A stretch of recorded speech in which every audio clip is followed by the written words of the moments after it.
Yo, guys, what is up? And welcome back to another episode of the Game Six Clay podcast. It's your boy Gautam with my boy Matt. No Chuck's here today, and Chuck, you're probably missing a good one for us. Tough one, Matt. You can tell by the tone of my voice. We're recording this the day after the Warriors blow a 24-point lead to the Sacramento Kings and lose 124-123. Not only ending their in-season tournament chances, but really a referendum on this team, this core of the season, and really just giving. Matt, correct me if I'm wrong, man. I don't know if we've ever had a more um, demoralizing loss in since 2012, like in this run, Game 7 of 2016, maybe. Um, After Game 6 of 2019, I don't even think I was this kind of down bad about the team and the prospects. You were more just kind of proud of those guys. But last night, man, yeah, Yeah. that took it out. Go, jump in, man, jump in. I know we normally do how we doing, but I No, know no, we what know we're how I'm doing. doing. We know how you're doing. I got we're two things, man. Listen, we all love our Dubs content, right? We got podcasts, we got the game, all the good stuff, right? So everybody sounds the same. Everybody sounds the exact fucking same. And it's defeat. It's like, have you seen This Is the End? Yeah, yeah, great. So they're kind of locked in the house for funny movie, right? They're locked in the house for a long time. They're all kind of recording themselves here and there. And the things started getting worse. Their tone just get noticeably worse because they're locked in. It's the apocalypse, right? It kind of hits them. They're stuck in this house. Things suck ass. That's where we are right now. You know what I mean? Like, this is horrible. So, uh, yeah, I mean, the only like similar feelings I can think back to Game 7, 2016, just it makes me uncomfortable right now to even say that. Yeah, still Um, not over that one. that's probably lower because the 73 wins just was like it was going to be the perfect season. We don't need to go into it, but played the ACL 2019, horrible. That was worse than the loss. That specific moment was horrible. The day of the draft, the Achilles injury, that was just sad. You know, like just sadness, like actual like this is some really pathetic form of grief. You know what I mean? No, man, this is horrible. I don't. But as far as like regular season, this might be the Every lowest for me. moment, every moment you just brought up was kind of a defining, like, sad moment. This Oh, 2015 was obviously the lost finals, but Draymond was suspended, guys were hurt, they were running on fumes. It was one of those 19, like you said, Clay went down. That was kind of what took precedent. Had back to five straight finals runs. Kind of needed a break. You could tell. Achilles obviously was sad to stay, and only thing that came out of that was actually this podcast. Funnily enough, so all the overs, crazy. crazy. Jesus, that's But that's that's yeah, true. but no, man, I'm with you. The last night was the first time with a healthy Steph, Clay, Draymond, Steve Kerr team that it really kind of felt like this was the end. And it's wild to say that in November of 2023, when this run started back in 2012, was the first playoff run, obviously. And but last night, man, I mean, let's just get into it, bro. Obviously, just a gut punch of all gun punches of a loss. In a game where, funnily enough, the Warriors played their best basketball in the first half. They were hitting shots, defending. Guys, they look like, I think everybody was out there tweeting and saying that this looked like Warriors basketball, and a complete 180 in the second half. Obviously, just all the fouls, the clunkiness of that third quarter, and another game that the Warriors can't can't stop shooting themselves in the foot to eke out a win. And um even that final sequence, man, you're up by three, or you're up by four. I think it was four. Steph, just a routine press break. Looks like Jimmy Garoppolo with the pocket collapse, and throws a dart to Malik Monk. Um, and and you get a little sidestep three, and then you come back down with the clock on your side. Um, Draymond Green just again doesn't read Klay Thompson making the cut back and throws it out of bounds, and Malik Monk throws up a prayer that deserved to go in. The Kings clawed their way back into that game. A team that The Warriors have owned really since the playoff series. This is being down 0-2. They've took it to the Kings. They've took it so far this season, and last night was again that first half, a young team that is going to be in contention this year. To just let go of that mental kind of stranglehold that they had. Just and on top of that, you lose Gary Payton and Chris Paul. So like just the worst possible loss. And a lot of questions, man. Just take it away, Matt. I want to hear your thoughts from No, this. we'll go back and forth, man. But it's just like it's at the point now. Like I was watching my friend is a Laker fan last night, and you first of all, you know me at this point, right? We like I if as soon as listen, I got a pit in my stomach with that turnover at the end of the first half. Sabonis threw a full court touchdown pass to, I think it was Monk again, man. Porter, I think Right at the buzzer was Herder. Okay. yeah. And it was a pit. I think I told myself like, no, I'm being irrational. Like, it's not. It's fine. But there was a pit in my stomach, and I was like, I said I couldn't help it. It's like a gag reflex. I'm sorry. Like I said, they're gonna lose this fucking game. My buddy's like, shut the fuck up. She's like, shut up. It's 17-point game at halftime. They look great. And I was like, no, I just they're gonna lose this. Third quarter comes around. And like they blow it. You talked about it. Whatever. It was all the things. Kuminga was horrible. Steph and a bunch of dummies out there. Respect to all of them, to be clear, but like, No, it was no dumb. good. Fourth quarter, just I don't know. We're gonna get to it. The Moody stuff. I don't. It's just it's very rare. I feel like to not be confident in a team up 5 with a minute left, and that's where it got at one point. They were up 5 with a minute left, and I remember thinking to myself, "It doesn't matter." And This the does not wildest matter. part is we're saying this about a team that has won 4 championships, has been into 6 NBA finals, has played together for the better part of the 2010s, and now the 2020s. Like this is not a young team, and this is not a team like last year where you had guys that were younger and kind of a mix of roster construction in terms of that. This is a veteran team that they made a veteran team. They switched up the bench. They brought in guys that to fit alongside this veteran core. And this is the 5th game they've sold. And I went back and saw the scores of all of them. This is their 5th loss. They've blown 7 double-digit leads this year in 18 games. And they've lost 5 of them. And again, it's the continuous just shooting yourself in the foot, and this starts from the top down.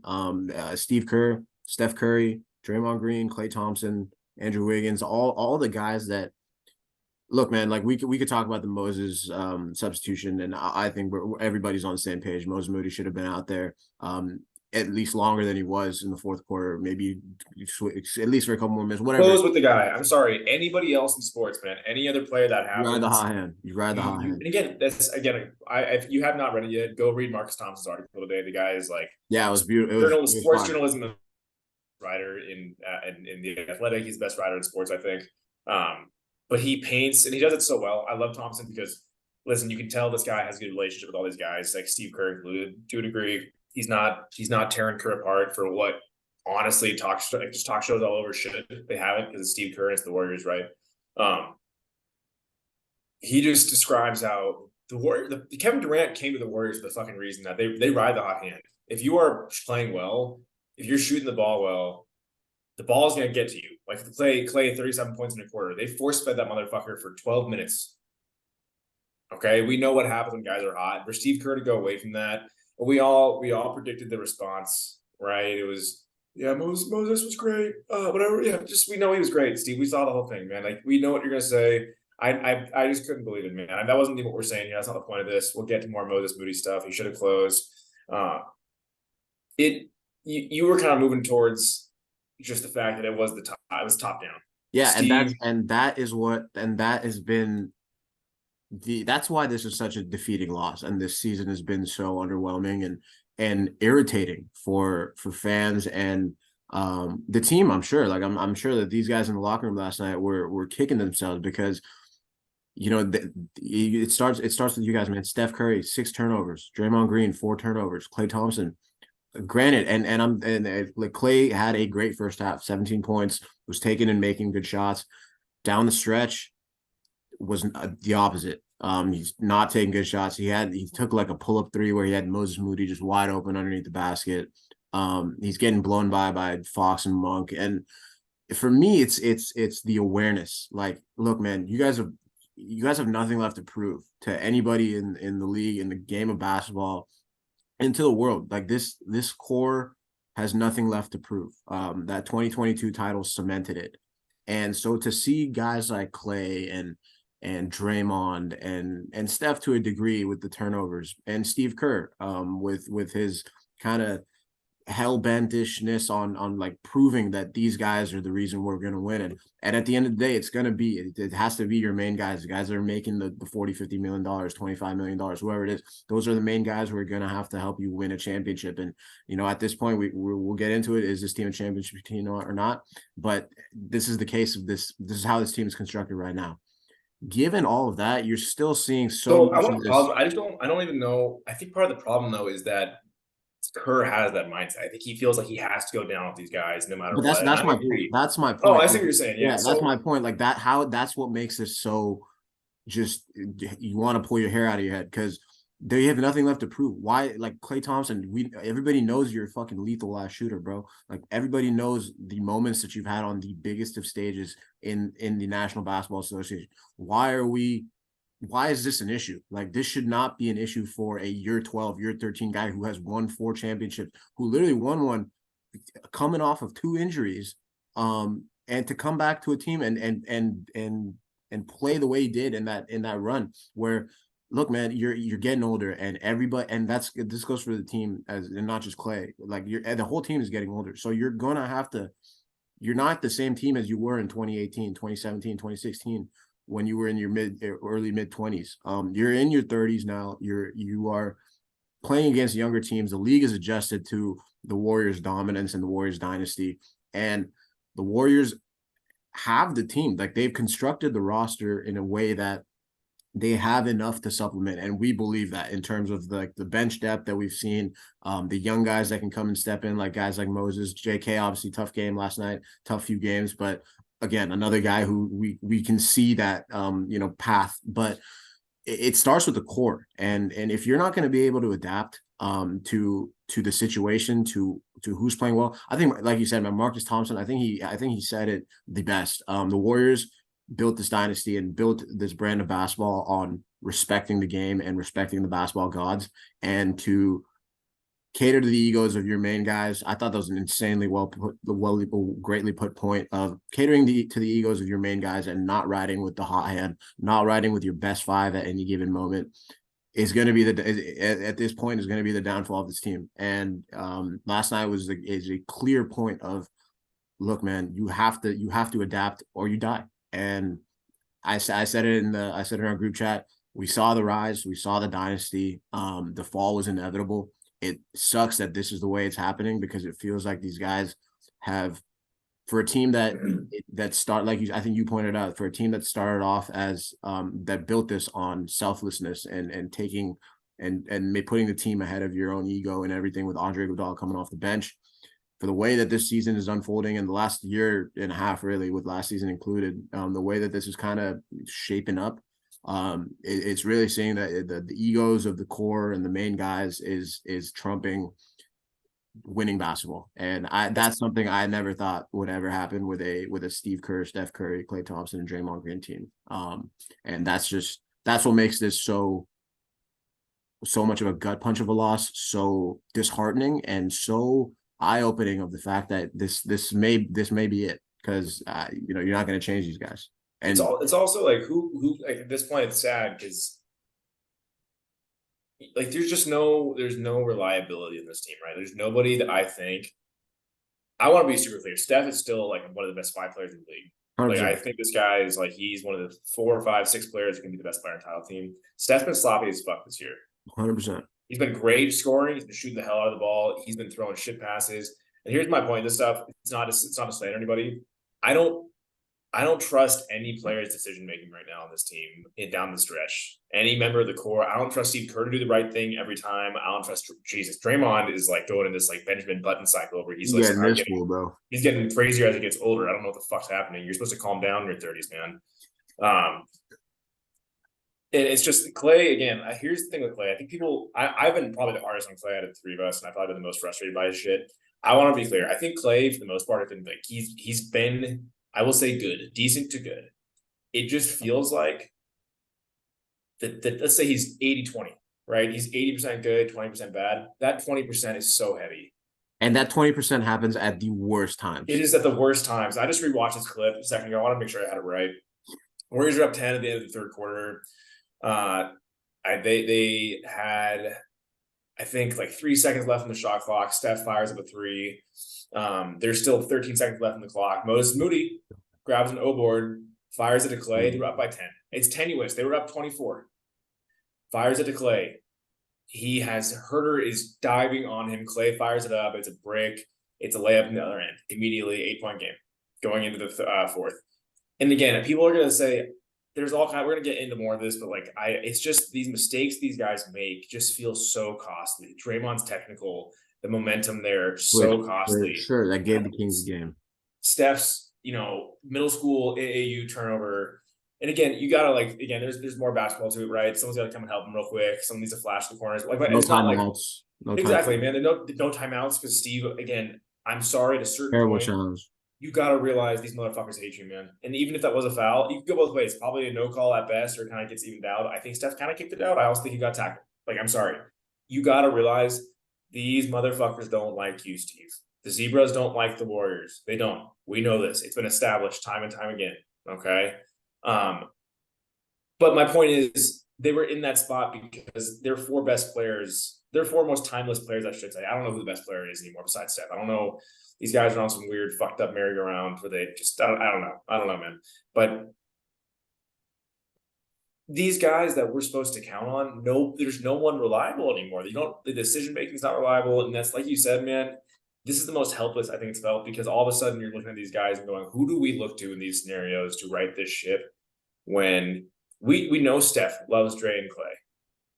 Like, you said it a lot. Like, he doesn't, reasonably, man. Like, this guy's going to be loyal to two guys who have been with him every step of the way. And that's fantastic. That's so sick in sports. That's why we love sports in a lot of ways, right? Same with Steve. But we're seeing this now where these guys are just declining at the wrong moments. I don't think they're bad. I think Clay is still really good at basketball. I'm not a Clay needs to be coming off the bench guy. Yeah. I'm a Clay might need to be benched in the fourth quarter for a different guy's guy if it comes down to it. 100%. I just, sorry to cut you, like, go. Your point of like, I think you summed it up great, because the reason that it's so frustrating is that it's not that they're a bad team. You're not a bad team doesn't get a 24-point lead against the kid, a good health, or no Keegan Murray, but a good young, good like contending Kings team. A good basketball team doesn't have 7 different like double-digit leads against teams that they should be, against T-Wolves, the Thunder, a few other games that I can't remember off the top of my head, but and like you said, the fact that the issue is that they aren't being able to close games, and Draymond, with the last 7 games, he's missed 5, got tossed out of that last one and lost them, or was a key component of losing the game last night with that tech. That's 7 games of your 10 losses that can be attributed to Draymond himself. And so you're really, a few stretches here and there from being 13-5, 12-6, or whatever it is, like that, something, and you're sitting here at 8-10. So you're also, again, I just want to say though, I don't know how, I think this team is good. I want to be clear. Like, we know at the best we've seen of Clay this year, the best we've seen of Wiggins this year, the best we've seen of Dre, of Steph, they can be of CP, right there at the top as good. We know is the best. It's a thing now for me where, like, my dad used to always say this to me growing up. We're talking about players, right? The first guy I ever saw like fall off a fucking cliff as far as performance goes that I can remember just viscerally was probably Kobe, and it was after that injury, right? Mm-hmm. When I was just so cognizant of the fact that, like, granted the Achilles happened, right? He just couldn't go anymore. Like, he was getting shots up because he's Kobe, right? But he was not going at the same rate anymore. It was different. My dad used to always tell me he could go off for 30 one night out of like 5 and be really efficient and be awesome. And my pops would always just say, like, hey, when you get old, sometimes there are some nights for sure, right? There are some days you feel great, but it's not every night. It becomes fewer and farther between, right? And we're seeing that now. We're seeing that within games, right? We're seeing that within games. So my thing is, I don't know how good this team. I think they're top end if they're playing to their potential. That's they're great. I agree. But they also, when we're saying like, and I agree with you, right? They could be 13-6, whatever it is, or 10-6, whatever, Yeah, whatever but that they comes also to. won 2 game winners, right? They True. also hit two True. game Good winners in point. games they could have lost. They Good also point. barely beat the Pistons. And so it's just tough. This thing could be either way. They could be 5-13 right now, That's a very and good point. it's hard to tell what they are. And again, if the game plan is bank on 38-year-old Chris Paul being at his best, bank on, cyborg Clay Thompson being at his best, bank on Draymond, who has like Jesus, the devil on his shoulder is so fucking loud, being his best. Like, I'm sorry. Like, I don't know what to do. Like, it's tough at this point. And Steve Kerr looks like he's walked through a fucking blizzard every moment of his life, man. He does not, like, he's walking blind. His skin is peeling. I don't know what's happening to our guy, man. But that's just where I'm at. I just can't help but say, like, I don't know if it's disagreement. I just don't know how good this team is because I Yeah, don't know no, I how mean often they get to their that's a best. fair point, and anybody listening, and obviously we know each other. Like I'm definitely more of the optimist. So like I'm gonna look at it from that lens. And like you said, we haven't really seen what this team can be. Like obviously we thought that was, we saw what they were in the first half last night, and I was thinking that these guys were fully back, championship, whatever. And then you see the second half, and all of a sudden these same issues that have been persisting, all season. You haven't had Draymond for 7 games or whatever it is. So like this stretch is going to be, very revealing of who and what this team ceiling is, who they are. But last night, I think I said it on our last episode. It was like this next stretch has had to be, stacking wins, and you really had to start. And just for that game to go the way it did, man. And we'll go deeper into it, but I really just want to start with just like the injuries. I think we're looking over some two key injuries. Chris Paul, obviously. Are those guys 6 and 7 down? Is that what that is? Yeah, they're Okay. yeah. I It would say probably is. yeah, 100%. I think GP, especially, I just feel so bad for GP, man. Like just with the luck that he's had in terms of the playoffs, with the getting tackled by the elbow and missing all that time. Fuck you, Dylan Brooks. For the last season with the whole core injury, and just getting traded, coming back, whatever, and then this year already with the ankle, and now the torn calf, man. And what he brings to this team is so invaluable in terms of just his point of attack defense, his energy. You can play him with any lineup. We were literally just talking about it like 3 days ago about how well that you can play GP in any of these combinations. So to miss him is so massive. For I don't know how long a torn calf. I know you said you did, and it's a bitch of an injury. So it's gonna be anywhere from 1 to 2 months, as what I'm seeing. So I saw, just for a timeline for GPU, what I saw, and to be clear, I don't know about I tore my calf. I know the only injury I've ever had playing basketball, it's not like a sprained ankle. I felt great. I actually, the pop. Oh, I felt a pop. I felt a pop. I had something pop in my leg. I was like, oh shit, what the hell was that? Couldn't step on it, couldn't get off it. I literally couldn't jump for I couldn't jump. Like any day I felt good. It was like, oh, I'm going up the stairs. I'm gonna haul ass up these stairs. Nope, I'm not. That hurt like shit. Jesus. Okay. But to be clear, I'm not Gary Payton. Yeah. Number one. Took me months. Hey man, come on, man. Don't say Number shit. two, oh dude, I wish, man. That'd be sweet. Number two, medical staff, Warriors, great. Number three, I think I always forget this guy's name, and I'm so sorry, man. He's always on radio shows, man. He's the doctor, he's Oh great. yeah, Doc Pandia. Doc Pandia. Yeah, he's awesome, man. He said 4 to 6 weeks is That's typical. what I yeah, that's what I saw as well. So anyway, I cut you off, man, but yeah, it's a bummer. And he's been great. He has been great per usual. The guy is just like It's a he Swiss just Army knife, dude. it's Like automatic, man. And you lose your best wing defender, straight up, point blank, best yeah, guard defender. Um CP has again, I mean probably just second best player this year. Just because I don't know who else would fill out role, to be honest. He brings it every night, he plays his ass off. They win his minutes, and he's on the floor most of the time. And that's he makes good decisions, which again literally can't be said for a single motherfucker on this team besides him. So yeah. CP, I think they said was more day to day. I think they said it was a lower leg contusion or something like that. nerve, it So was nerve nerve impingement contusion. or something like that Yeah, in the leg. some that an old NBA player would have. And CP obviously being 38. So, but again, that's the concern with this team. They are older, so injuries are going to happen, and which is what, again, to harp on this loss, which is what makes games like last night just not affordable. for an older team like that when you have a league that is full of young athletes that are just jumping out of the gym, able to shoot 1 through 5, can play so many different lineups combinations to sell games like that when you're an older team and you have injuries that can pile up at any given moment.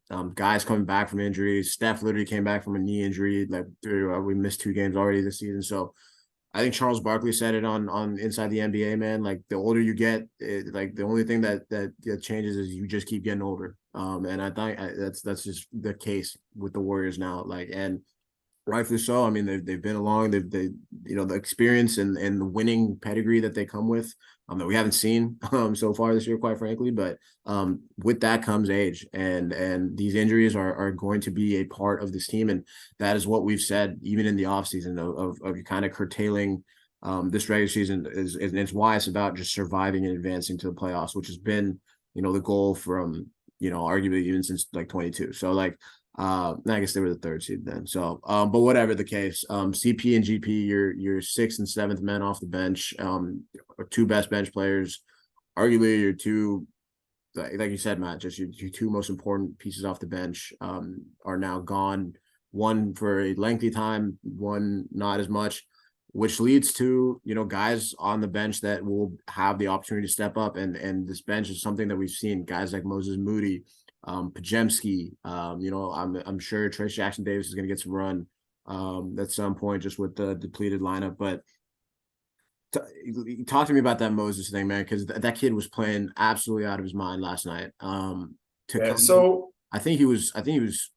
He was He six. actually The shots that didn't count, he made 2. I think he made was 3. There's 3 shots he made. 3 shots that and they didn't count. Got hosed on that one call that really, once that happened, that was my like, oh, this game might be not this game's not done yet. When that 4-point swing happened, just a bad like it was one of those things where you knew too. The second that the Warriors got the ball back, first of all, you knew they weren't scoring on the ATO. You know it. They were not going to get a bucket. And you know for a fact the Kings were going down and scoring the other end. The Kings were getting to stop at a score right after that. Suck the life. Well, I mean, the life was sucked, man.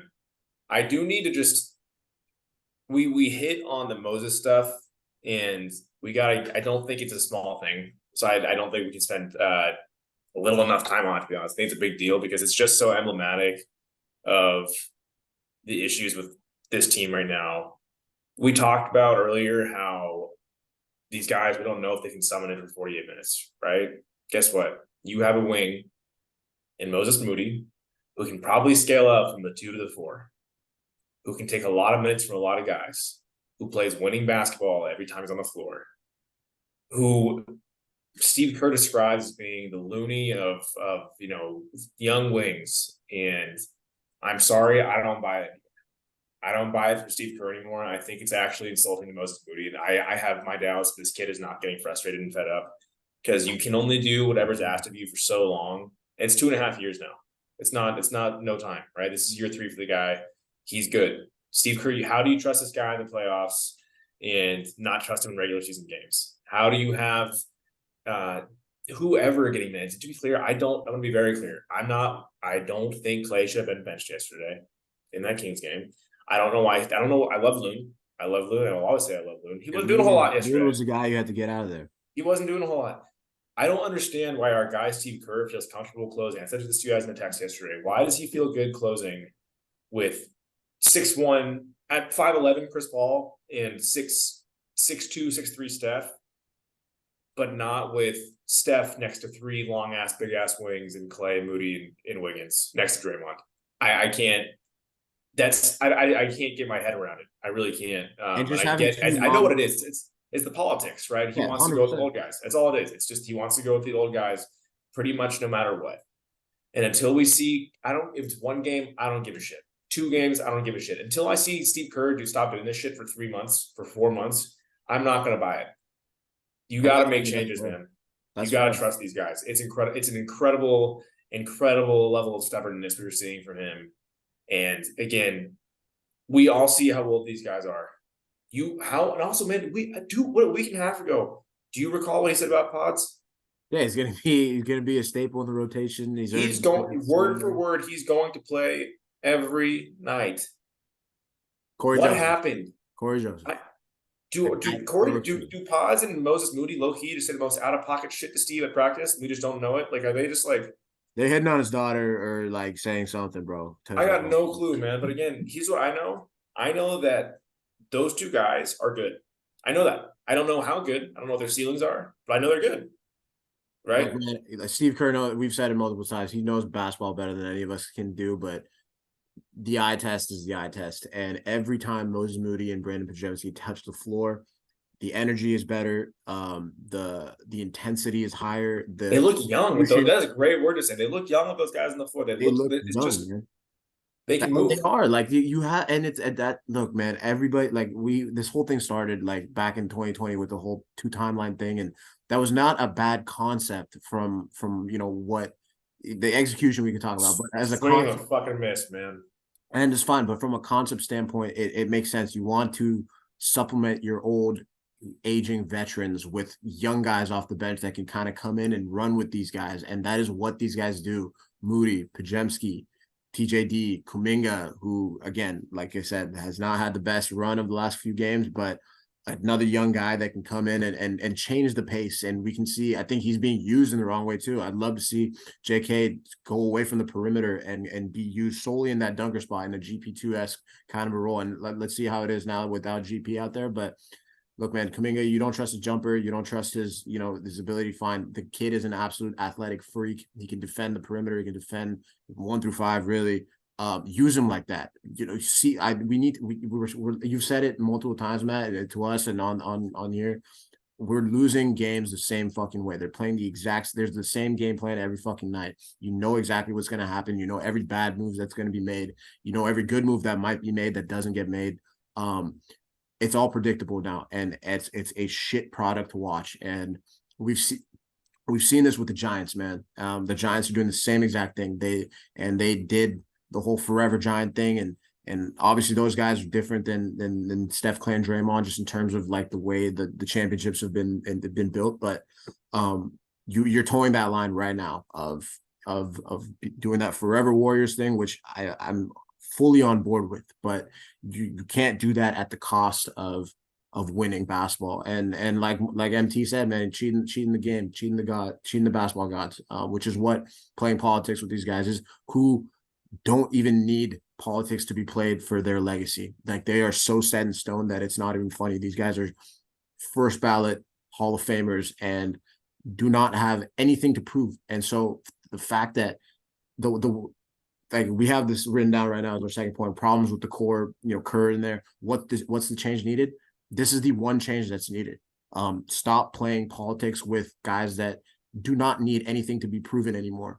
These guys won everything that's possibly to be won in this game, and they have an opportunity to continue to win. Which at this day and age, you only have a year or two left, if that. 2-3 years, let's say, is the length of what this run has left in You it. gotta cross your fucking fingers and hope You gotta Steph is hope you like get there. hope And Steph is Steve Nash 2.0, man. Like, hope he plays till 38, 39 as an all-star, and like 100%. And if that's the case, even if that's not the case, he's playing like that right fucking now. So you cannot waste. You wasted last year. You cannot let this year go to waste.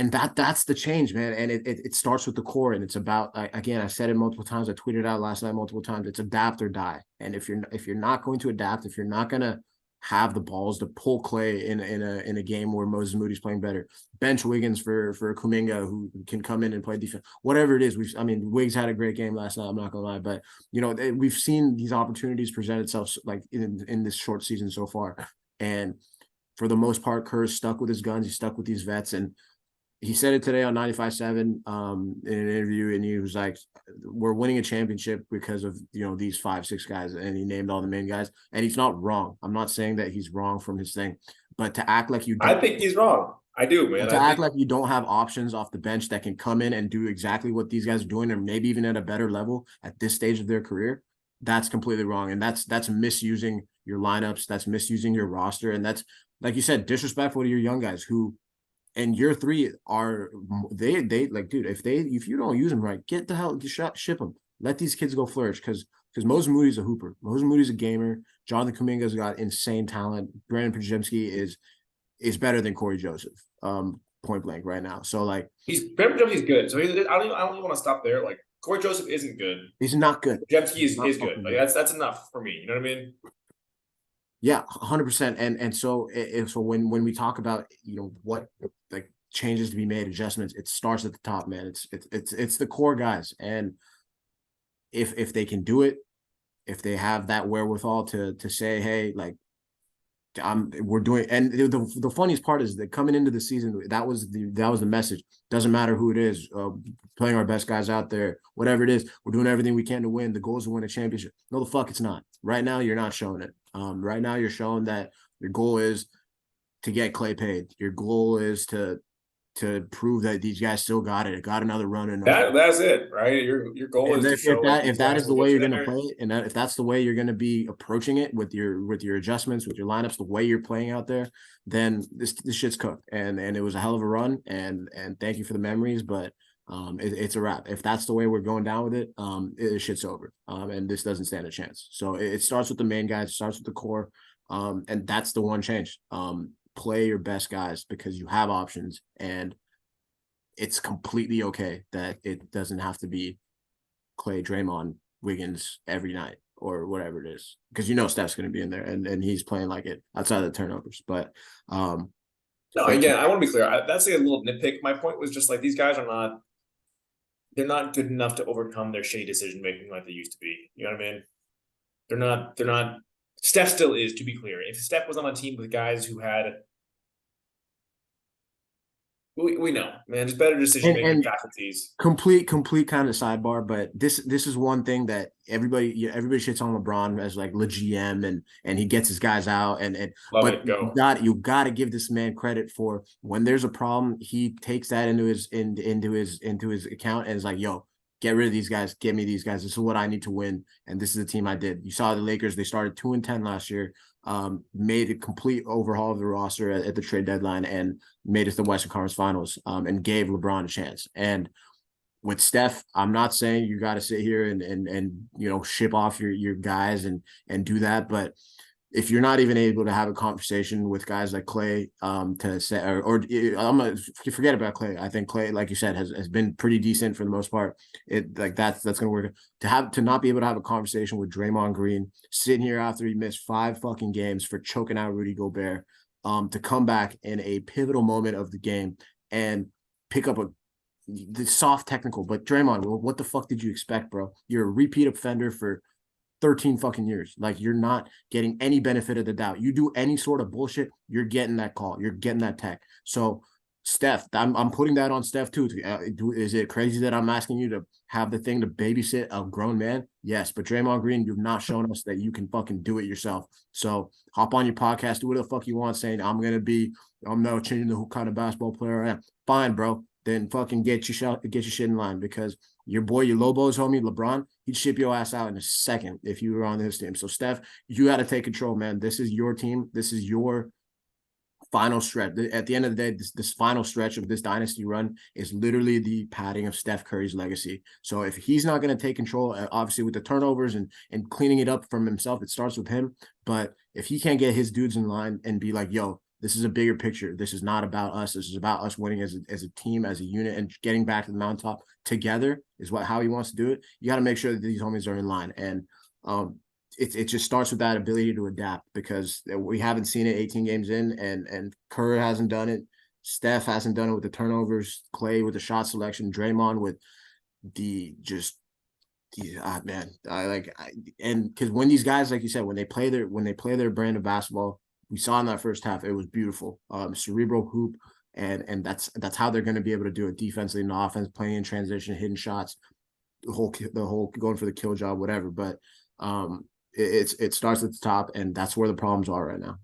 That I don't know how much I couldn't say better, man. It's just that I love the way you described, like, you get with the program and you like Steph's probably not going to do this, and the saying to those guys who are not Steph, basically get with it, or like, we got to make moves. I'm sorry.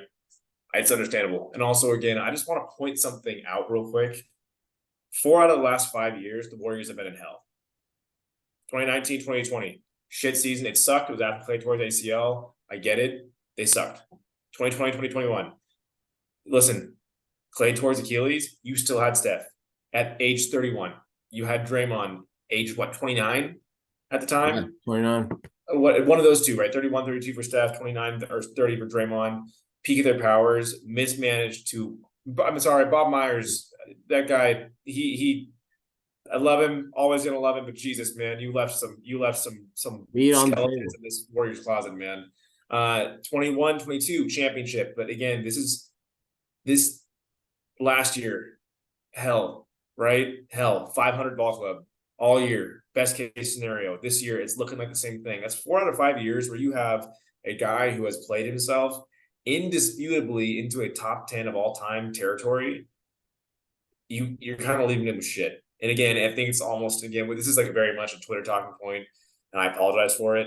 But Oh, look at and KD. Look at KD. He's getting Book, Kyrie, Beal, Harden. He's making things happen in all his organizations. LeBron doesn't need to be said, right? Giannis, we just watched them snag Dame. Jokic, that team is just they're built wonderfully, right? Uh, those are the only guys in my mind who are even in this conversation for Steph. Respect to the other greats in the league, but like my point is, these teams tend to see what they have with their guys more than the Warriors do at times. And my big fear is just that we look back in 10 years and we're like, geez, man, and we're gonna it's gonna happen. So they don't win more titles, and that's what's gonna happen. We're gonna look back like, holy shit, how did they surround this guy with Brad Wanamaker for half a season? How did they play Anthony Lamb more minutes than Moses Moody and Jonathan Kuminga, who I guarantee you, they're probably not going to be stars, but they're going to be starters in the league at some point. Good starters, I believe in that. Might take longer for JK, but they're going to get there. It's just tough. We've been on this for a minute. I do think I want to know, man. I think we might have different opinions here. I'm not sure. I tend to think we're more in line actually. The more we talk about it, but what do you want to happen with the rest of this season? But what is the ideal thing that happens that is also like realistic to you? And yeah, in that, who, if anybody, should the Warriors be willing to get off? yeah, man.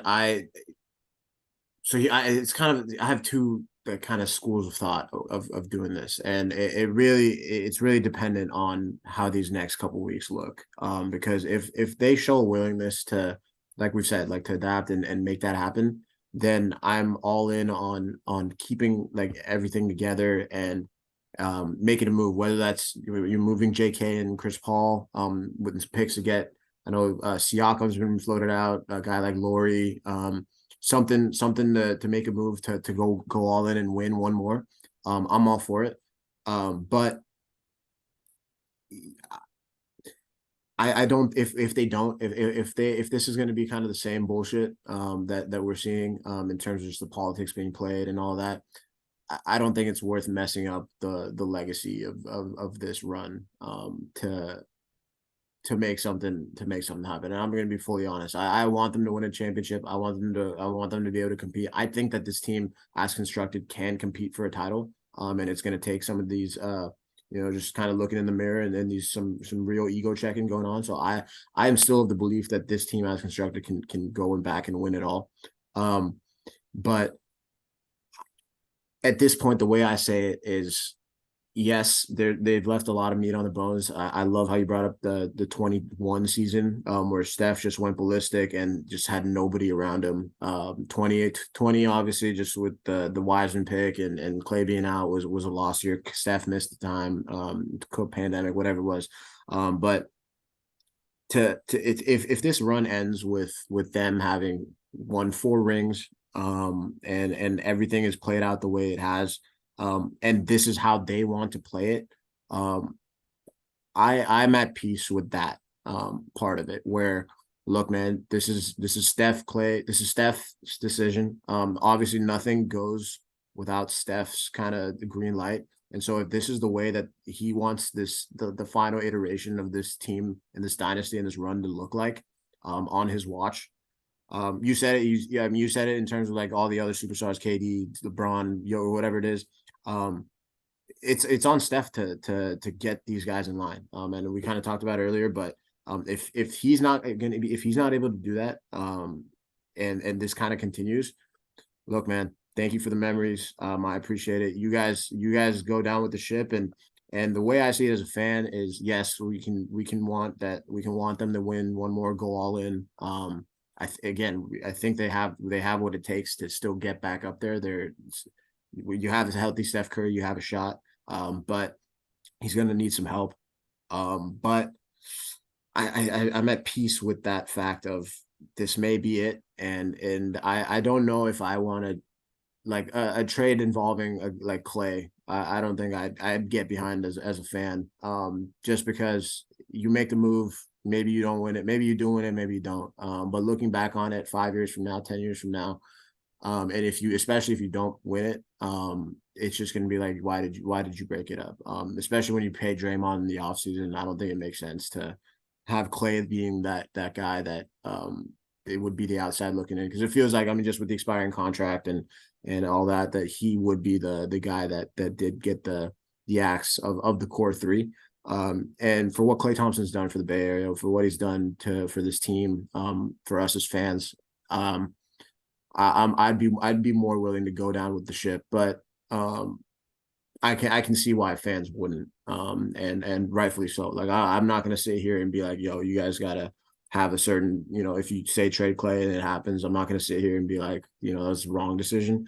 Me personally, I'm more of an emotional fan, and looking back on it, especially just with the way that I think that these guys can still play, but yeah, I mean, I don't know. It's just demoralizing to think that we're talking about this now, because coming into the season, I did not think that this was going to be I don't think anybody did, and I think that's why this last loss was kind of eye opening, because it's closer to the end than it was at the beginning. And that's a stupid fucking sentence, but like, it's closer to the end than you know what I mean. We're closer to the end of this thing than we ever were. So They're over the hill, man. Doesn't mean there's yeah, not. and it's sad, you never want to, we've grown up with these guys, and to grow up with this team, with this core, everybody's just emotionally attached to these guys, and which is what makes kind of some of these moves even harder to make, I feel like, and I think it's why Bob Myers left, because he saw this coming, and who knows, maybe Steve Kerr's on his way out after this year too. He's also, I think Bob realized, shit, I had a 7 pick and a 2 pick, and we got, yeah, and he fucked it. But oops. but yeah, man, what's your thoughts? Because I know So you're definitely not no, a proponent I feel similarly, but not the same. I would say. So I want to be clear. I don't want any of these guys to go. I don't want anybody. I don't want Clay gone. I don't even want Kerr gone necessarily, man. I sometimes do. To be clear, I like last night. last Man, night I did. I'm just astounded, dude. Like you said, I want them to adapt. I want them to ride it out. That'd be awesome. I want this team to win titles though, more than anything else, I think. And if it came down to it, one of those guys had to go. I don't know. Like, I don't, to be clear, I kind of want to know too, like, or in that question, I also asked, like, who you'd be willing to go off of. I'd be willing to go off pretty much anybody besides Steph at this point. Like, again, that guy is, he's Kobe. Like, he's Jordan, he's Kobe, he's Dirk, he is to Golden State what those guys were to all their franchises. Like, I love Clay and Draymond. Yeah, that's fair. Those guys are Tony Parkers. And Tony Parker is great, right? Those guys are Manu's, one of my favorite players ever. Okay. That might be underselling a bit, to be clear. I'm not. My point is, though, they're not Duncan, right? Yeah. There's one Duncan, there's one Steph. And when you have these guys, like, man, we're not having fun right now. You know what I mean? Yeah. Like, we're not having fun watching the Warriors right now. And if you watch the Warriors for a long time, you know what? That's actually not necessarily fair. Valley ball was a good time. Like, it was first low expectations and a good time. You know what I mean? First basketball. But there were different stages of life at the time, right? And I think we can all recognize, like, hey, post Steph, this shit's gonna suck worse than it does now. And right now it sucks. This is hard to watch. I want to enjoy basketball. I love the connection that we love this team, man. You know what I mean? We love Clay, we love Dre, we love Steph. We love these guys. I want to see them pile up the wins, because, again, 1975 to 2015, man, 40 years. My pops was 20 when they won that first one. Then 75, man. That's crazy. You know what I mean? He thinks Nate Thurman's the second best Warrior of all time. Like, I don't know what to tell you. Like, he just, we're not going to get this stuff, man. And it's like, that's why I'm like, no, I don't want to move off Clay. I don't want to move off Draymond. I think if they can make this thing work, they get Clay back at a good deal next year, man. I'm sorry, is Clay getting more than 18, 20 million next year? I don't think so. And that's awesome, right? If you can keep that guy 20, if you can keep one of the best, and I still think Clay's not shooting well right now overall. His splits aren't up yet. He's still one of the best 5 shooters in the league. You know what I mean? Like I was push comes to shove. Draymond is still top 3 defender in the league. Like that 3-on-1 last night, he stopped. So good. He is at a level as a defender where you expect that to happen. Like I don't expect people to score on him in transition. I just don't. But I want to see this team win titles, and that I think again, I totally respect anybody who's like, I don't give a shit no matter what. Don't trade any of these guys. If that's your position, I totally get it. I agree that it's a thing I don't want to happen either. But again, if you're swinging for Paul George right now, I'm sorry, like, and that's what it comes down to. Maybe I'm open to it. I want to be clear though. That's the last thing I want is Clay being out. Okay. I want to be clear on something else though. You know, I got no loyalty to Chris Paul. None. I'm sorry. He's playing great. I'm with you. I'm with you there. He's playing great. He's, like I said earlier, probably second best player in this team so far, second most consistent at the very least. That's the first guy. Expiring $30 million, package him with JK, respect, get all the picks out of there. Go get somebody, please. Because listen, I want to be clear. Gautam, I think if I wasn't clear on this earlier, I think this team can win a chip if they make some moves. Yeah. I think Steph, Clay, Draymond, Wiggins, I think those guys are good enough to be part of a championship team still. I think Steph can be the best player in a title team still. I do. I don't think if your best 3 offensive players after Steph are Wiggins, Clay, and CP, I don't know. It would take a hell of a run. It would take a hell of a stretch from those guys, like we said earlier, at their best. So I'm ready to get CP out of there. Love him. Yeah. I don't know who it is. And also, I want to be clear, Sam Esfandiari has been really on this recently, and I don't think it's silly. At some point, this shit just gets old and you need changes, man. It's like anything, right? You see a change, something's got to happen. Stuff doesn't last forever. We've been very spoiled with this team. 100%. We have. And he also had this kind of bit where not everybody gets to retire a Warrior. Not everybody gets to retire the team. And he actually compared it to the Giants, man. Big time, like you were saying. That was huge. But in respect to that analogy, man. But listen, I can't say it enough. It's Steph, it's Timmy, it's Kobe, it's Dirk. And those guys are who they are for a reason. Like, I'm sorry, if Clay goes and they win a chip, here's what with Clay. I win a chip and he leaves. I'm fine. Like, sure, but even then, man, like, Tony Parker played in Charlotte. Did you remember that? Yeah, that 1 year. Who no one gives a shit. You know what I mean? Yeah. He's still loyal to the Spurs. He's still loyal to Pop. He loves those guys. He goes back. He's been Wemby's like mentor since before he became a Spur, which sus. I don't know, but my point is, like, I'm not gonna think any less of Clay or Draymond or any of those guys if they leave. If the question is the relationship damaged? That's fair. You know what I mean? That's a good question. I don't want Clay to ever feel like anything but love of the Warriors franchise and Warriors fans. So I get that if that's a concern. But long term, I'm sorry, if this team gets to the conference finals and goes to a game 7, hell yeah. If they get to the finals again and one of those guys isn't around, whether it's, I mean, more than likely, if we're being honest, it's Kerr or Clay who's not around any longer, right? Yeah, I mean, maybe both. That's just like you said it earlier, the contract makes it tough. Anybody to also, Clay does not expect $40 million again. Get that out of there. Like the people who we trust the most, who are always going to be the athletic guys, in my opinion. The guy does not expect 40. I don't even know if he expects 30. I don't know, but stop saying this shit. The guy, stop it. Stop it. We're not to stop. Okay. Clay's not evil. So that's my 2 cents, man. Like, be willing to make a move, be aggressive. If it comes down to it, yes, I'm open to it. Would it really bum the hell out of me? Absolutely, yes. 100% times a million. I'd be heartbroken. You know me, man. The other day in our group chat, I texted like, I'm ready to trade Clay. And I think the next day I was like, guys, I was drunk. I'm sorry. And I was hammered.